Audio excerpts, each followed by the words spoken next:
petani porang seperti roket atau sebaliknya tekor. Kita simak liputannya seperti ini. Halo, assalamualaikum warahmatullahi wabarakatuh. Terima kasih dulur-dulur masih nyimak dan setia dengan channel Porang Indonesia. Kali ini kawanku, pertengahan bulan Oktober tahun 2022 kita akan membahas atau berbicara tentang petani porang ya. Petani porang itu menurut saya kawan, dulur ya, ada petani yang sudah lama, sudah lawas, dan ada petani yang pemula ataupun baru mengawali. Sebelumnya kawan, dulur ya, tanaman porang itu sudah ada sejak zaman Jepang ya. Namanya porang. Kalau dalam bahasa tempat kita ya, masyarakat lokal kita itu namanya ponang atau Nippon menang, Jepang menang. Ya itu. Semua tahu bahwa tanaman porang dibudidaya, dimanfaatkan umbinya ya untuk bahan baku makanan ya, dibuat tepung, dibuat bahan baku makanan seperti beras, mie, shirataki, kosmetik, jelly dan lain sebagainya. Nah, kita pada tema kawan ya, di depan judul ada tahun 2019-2020, ada gambar roket juga.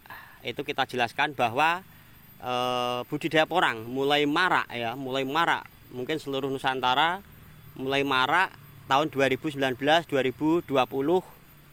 Nah, banyak sekali para petani yang membudidayakan yang namanya tanaman porang. Saking banyaknya membuat harga umbi porang melejit ya. Harga umbi porang produksi maksud saya. Waktu itu tembus di angka 10.000, 12.000 bahkan 14.000 rupiah per kilogram. Nah, selain umbi produksi melejit kawan, meroket ya. Nah, dibarengi juga dengan harga bibit kawan, harga bibit yang mahal dan mulai meroket. Waktu itu 2019-2020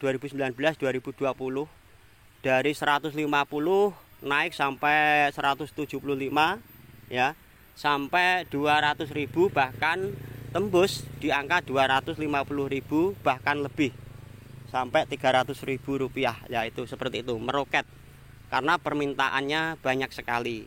Nah di sini kawan, kalau petani porang yang sudah lama, sudah kawakan ya, itu bibit porangnya sudah tidak beli ya, lahannya juga tidak sewa ya, lahan di kebun, di hutan ya, di LMDH. Kalau menurut bapak kita, orang tua kita dulu, porang ini termasuk HHBK ya, hasil hutan bukan kayu, karena dibudidaya di hutan liar ya, rata-rata di LMDH ya, seperti itu.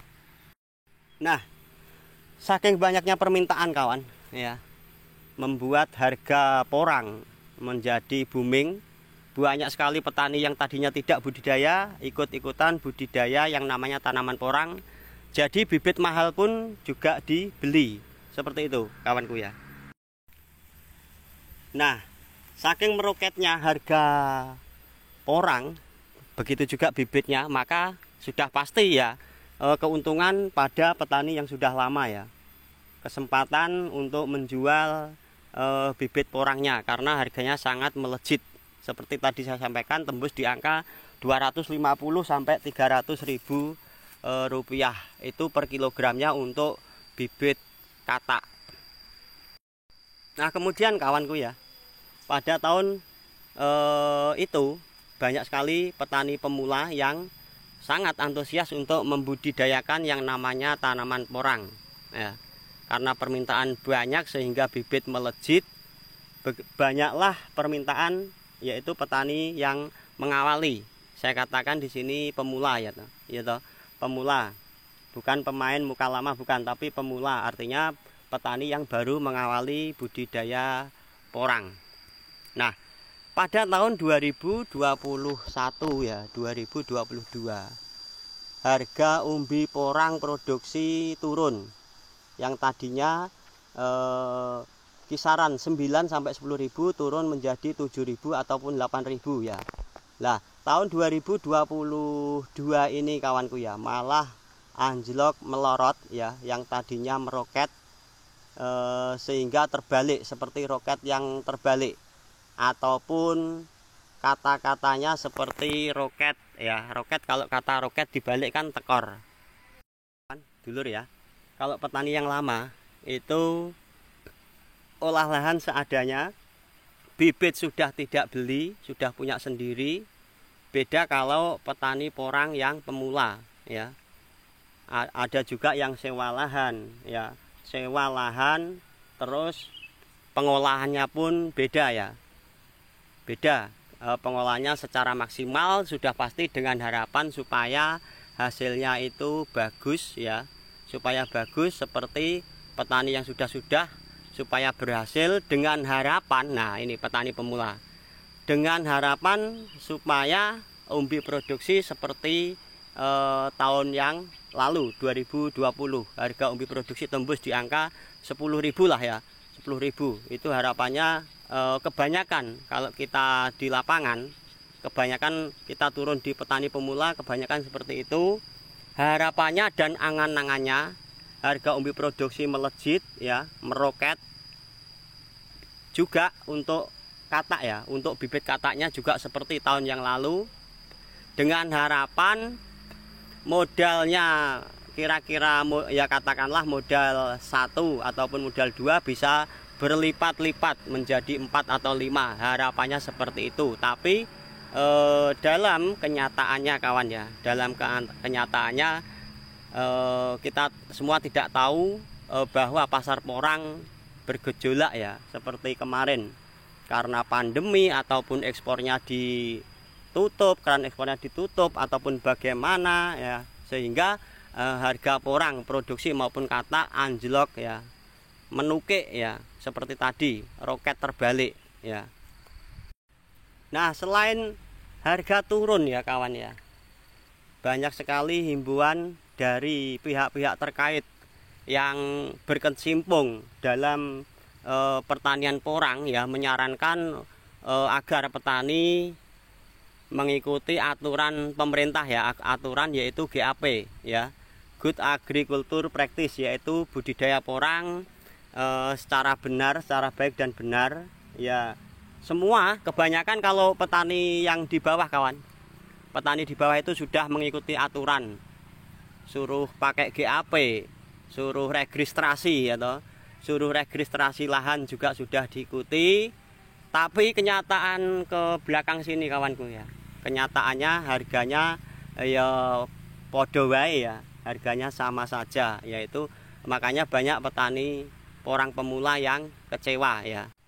Oke dulur, kita masuk pada pokok pembahasan ya, yaitu seperti judul, petani porang seperti roket atau tekor ya.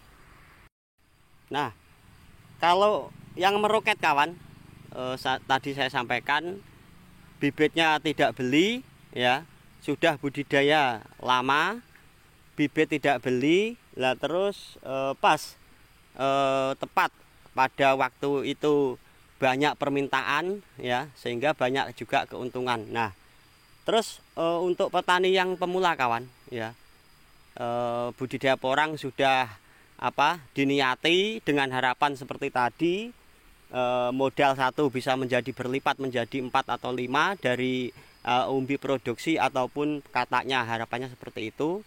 Tapi kenyataannya ya sudah dibela-belain, ada yang jual ini itu ataupun cari pinjaman untuk budidaya porang, terus harganya anjlok, menukik ya, menukiknya tajam ya. Harga umbi produksi kemarin itu 1.800, 2.000 ya toh sampai 3.000 rupiah. Itu belum kawan, belum nutut ya, belum nutut, belum sesuai dengan modal yang dikeluarkan untuk petani pemula, sehingga banyak sekali petani porang pemula yang tekor. Ini kenyataan kawan, bisa dikoreksi ya. Kalau yang saya sampaikan ini salah, tolong bisa dikoreksi, bisa kasih komentar ya, untuk introspeksi saya sendiri ataupun kemajuan channel Porang Indonesia ini.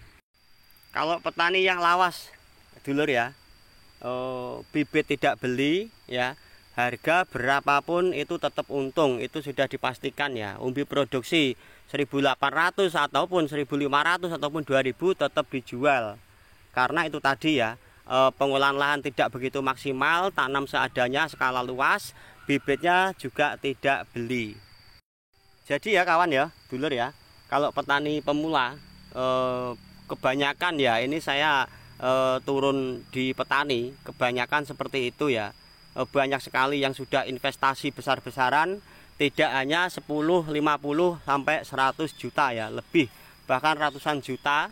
Dalam kenyataannya seperti ini kebanyakan ya. Kalaupun harga umbi produksi kalau untuk petani porang pemula itu di harga 2.500 ataupun 3.000 itu belum kawan, belum sesuai dengan biaya ya, biaya yang dikeluarkan untuk beli bibit ataupun sewa lahan, tenaga kerja dan sebagainya. Itu belum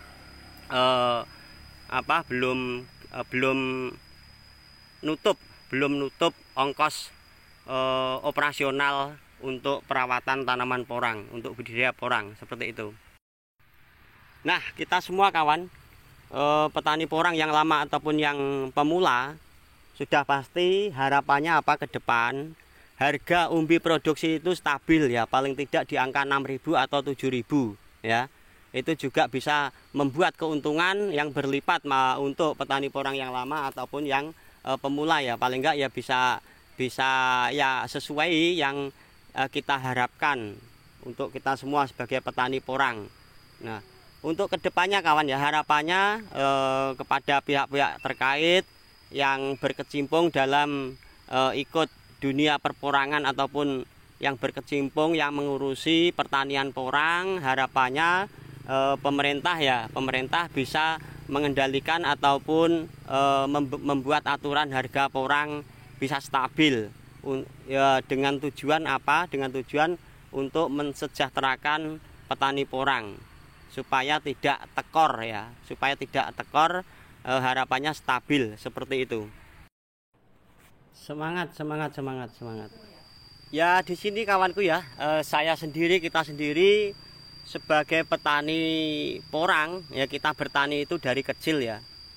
Dari kecil orang tua kita petani, kita juga meneruskan menjadi petani. Kalaupun teman-teman dulur-dulur yang mau melanjutkan budidaya porang ya monggo silahkan, ataupun berhenti untuk budidaya tanaman yang lain ya monggo silahkan.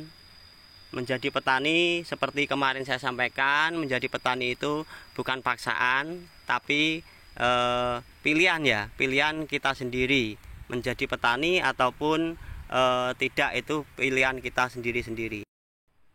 Oke dulur, semoga harapan kita semua harga porang ke depan bisa stabil. Dalam hal ini semoga pemerintah memperhatikan nasib petani porang ke depan. Oke, salam sehat, salam sukses. Saya akhiri dari channel Porang Indonesia. Wassalamualaikum warahmatullahi wabarakatuh. Matur suwun nuwun.